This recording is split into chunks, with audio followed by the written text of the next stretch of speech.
Selamat datang kembali di channel Bacain Novel. Sahabat novelers, kali ini Mimin akan lanjutin kembali bacain alur cerita novel sambungan dari video sebelumnya.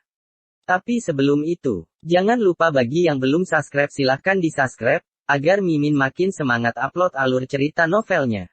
Dan jangan lupa juga, aktifkan tombol loncengnya agar kalian tidak ketinggalan update terbaru dari channel ini. Selamat menikmati alur ceritanya. Bab 11. Melihat sorot matanya, sangat jelas bahwa Edi ingin Sarah duduk di sebelahnya. Tidak perlu, taksi sudah datang. Sarah menolak, dia segera beranjak ke sisi jalan dan melambaikan tangan untuk memanggil taksi, sebuah taksi pun berhenti. Taksi, Sarah, kamu sangat cantik, tidak pantas naik taksi. Edi mengerutkan kening, kemudian mengernyitkan mata ke arah Fernando. Sarah, tidak disangka suamimu ini bahkan tidak memiliki mobil. Kamu pasti melalui hari-hari yang sulit setelah menikah dengan laki-laki miskin seperti dia. Menurutku, kamu lebih baik bercerai dengan orang tidak berguna ini, sebab aku juga masih mencintaimu. Edi, ini masalah pribadiku, kamu tidak perlu mengurusnya. Wajah Sarah berubah menjadi sangat dingin, dia berbicara tanpa ekspresi. Sarah kemudian menggandeng tangan Fernando dengan penuh kemesraan.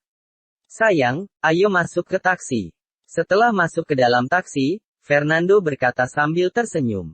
Sayang, kamu tampaknya sangat akrab dengan Edi, mengapa sebelumnya aku tidak pernah mendengar kamu membicarakannya?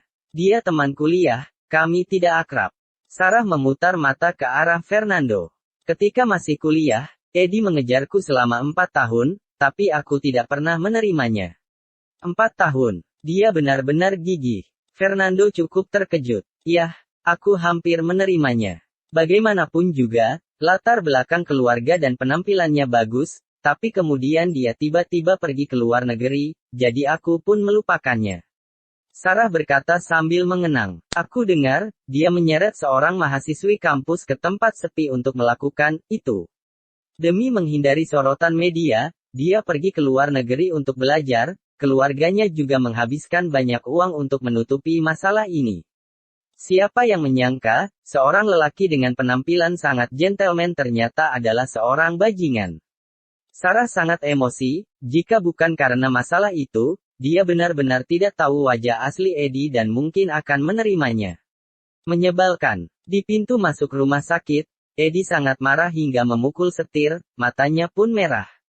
Sarah, aku telah mengejarmu selama 4 tahun tapi masih tidak bisa mendapatkanmu. Kamu baru saja lulus, bisa-bisanya kamu sudah menikah. Bukan hanya itu, tidak disangka pasanganmu adalah seorang laki-laki miskin yang bahkan tidak memiliki mobil. Bagian mana dari aku yang kalah dari Fernando? Semakin memikirkannya, Edi semakin marah, dia pun kemudian menyetir kembali ke perusahaan. Pak Edi, ini adalah resume pelamar hari ini, silakan dilihat. Penanggung jawab dari Departemen Personalia menyerahkan satu map dokumen. Setelah Edi kembali dari luar negeri, ayahnya memberinya 4 miliar dan meminta Edi untuk membuka perusahaan alat kesehatan untuk menyuplai peralatan rumah sakit. Hari ini Edi pergi ke rumah sakit umum untuk membahas masalah kerjasama. Perusahaan baru saja didirikan, dan setiap departemen sangat membutuhkan tenaga kerja secepatnya. Alhasil Edi pun banyak mengunggah lowongan pekerjaan di situs lowongan kerja. Edi tidak menyangka dalam 1 hari akan ada lusinan pencari kerja yang melamar.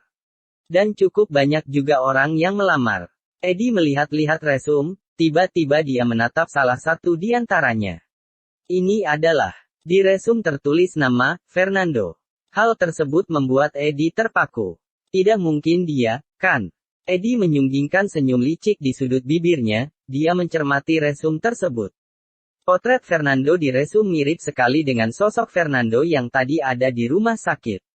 Benar-benar dia. Edi memukul meja dengan girang. Sarah benar-benar menikahi pria tidak berguna seperti ini. Mungkin ini yang dinamakan wanita cantik memilih pria yang salah. Tapi tidak apa-apa, resume Fernando telah masuk di perusahaanku. Aku berharap dia bisa bekerja untukku. Besok pagi, segera hubungi orang di resume ini, perusahaan ingin merekrutnya. Edi segera memberi perintah ke Departemen Personalia. Baik, Pak Edi. Keesokan paginya, Fernando bangun.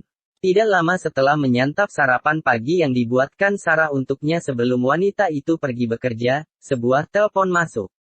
Halo, apakah ini Pak Fernando? Suara di telepon terdengar sangat lembut. Iya, betul, saya berbicara dengan siapa? Fernando bertanya curiga. Halo, Pak Fernando, saya adalah bagian personalia dari perusahaan instrumen medis Ed. Kemarin saya melihat di resume bahwa Anda melamar di departemen pemasaran perusahaan kami, kira-kira kapan Anda punya waktu untuk wawancara? Untuk masalah waktu, kapanpun saya bisa. Fernando menyentuh dagunya. Baik kalau begitu, bagaimana kalau jam 10 pagi? Orang di ujung telepon bertanya. Bisa. Baiklah, kalau begitu sebentar lagi saya akan mengirimkan alamat perusahaan kami, dan Anda bisa langsung datang pada waktunya. Baik. Setelah menutup telepon, Fernando masih sedikit terkejut, padahal waktu itu dia sembarangan saja mengirimkan resume. Tidak disangka akan ada perusahaan yang mengundangnya untuk wawancara. Oh, aku menganggur, kenapa tidak dicoba saja? Fernando bersiap-siap, berdasarkan alamat yang tertera di pesan singkat. Dia pun memanggil taksi untuk pergi ke perusahaan instrumen medis Ed. Perusahaan tersebut berlokasi di Fortune Plaza di Kota Lautan Timur. Tempat ini merupakan salah satu pusat bisnis di Kota Lautan Timur, lalu lintasnya sangat sibuk dan suasananya ramai. Fernando naik elevator ke lantai 20 dan kemudian menuju ke kantor personalia. Tok tok tok. Fernando mengetuk pintu. Silakan masuk. Sebuah suara terdengar dari dalam ruangan, dia sudah pasti adalah orang yang ada di telepon tadi. Fernando membuka pintu dan masuk, terlihat seorang wanita sedang duduk di depan komputer.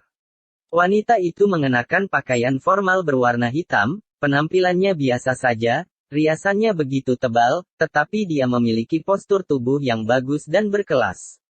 Halo, saya Fernando, saya datang ke sini untuk wawancara.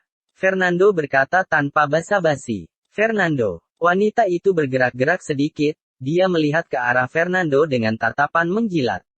Aku tidak menyangka kamu benar-benar datang tepat waktu. Ayo, sini, minum segelas air dulu.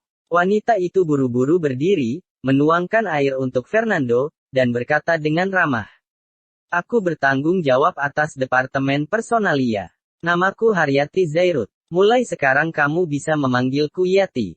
Selesai bicara, Haryati menepuk-nepuk badan Fernando. Yati. Tepukan di tubuh Fernando membuatnya merasa tidak nyaman, keramahan orang ini rasanya terlalu berlebihan.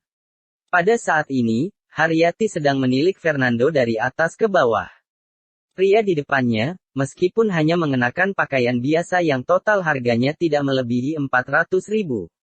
Tetapi dia adalah orang yang dipilih langsung oleh Pak Edi. Seharusnya dia mempunyai hubungan baik dengan Pak Edi. Orang seperti ini tentu tidak sesederhana kelihatannya. Jika bisa memiliki hubungan yang baik dengan Fernando, bukan tidak mungkin bagi Haryati untuk memiliki saham di perusahaan ini di masa depan, tidur dengannya pun tidak masalah. Pikiran Haryati kemana-mana. Tentang wawancaranya, Fernando membahas topik utama. Wawancara. Fernando, kamu tidak perlu wawancara, kamu bisa langsung bekerja di departemen pemasaran.